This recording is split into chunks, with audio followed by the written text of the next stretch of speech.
ناوچە گەشتیاریەکانی هەرێمی کوردستان وەک بەهاری هەموو ساڵێک بەرگی سەوزیان پۆشیوە، بەڵام ئەم ساڵ بە پێچەوانەی هەموو ساڵەکانەوە چۆڵن لە گەشتیار.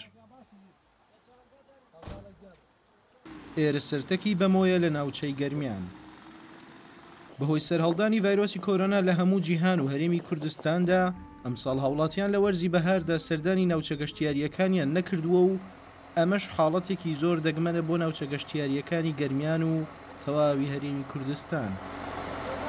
ساڵانی پێشوو خەرەباڵ بوو بە حکمەوەی وەزعی خەڵک تا هەندێک باش بوو، ترسی ئەم ترس و دڵە ڕاوکەی نەبوو مەسەن بەترسێلەوەی کەوا تووشی کارەساتێکەوە تووشی کۆرۆنا ئەم شتانە بێ وەزع خراپ نەبوو بەڵاستی. لە ساڵی پێشوە لە 90 فەرقی کردووە، یعنی لە ساڵ 10 ساخەڵەتیە بۆ سەیران، لە ساڵ 90 خەڵکە لە 15 یان ئازارە لە 15 نەورۆزە خەڵکە هەتاکو مانگی 11 قەرەباڵ خەسەردە.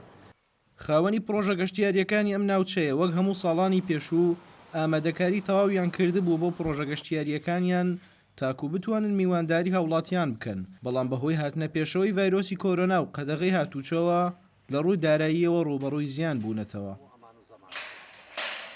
بتوانێتەوە خەڵکی مەسەفێکی زیادی کردووە لێرانە.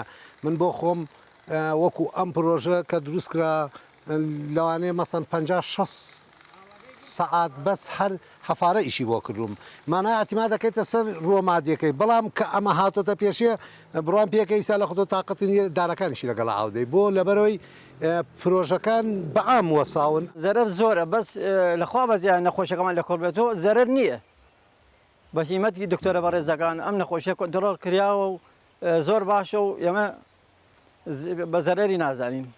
دوای گەشتنی ڤایرۆسی کۆرۆنا بە هەرێمی کوردستان و لەگەڵ تۆمارکردنی یەکەمین حاڵەتەکاندا حکوومەتی هەرێمی کوردستان ڕێوشوێنی توندی گرتەبەر، ئەوەش خۆی لە قەدەغەی هاتوچۆ دەبینیەوە کە ڕێگەی لە هاوڵاتیان کردووەک ساڵانی ڕابردوو سەردانی ناوچە گەشتیاریەکان بکەن لە بەهاری ئەم ساڵدا. ڕێباز مەجید، دەنگی ئەمریکا، سەرتەکی بەمۆ.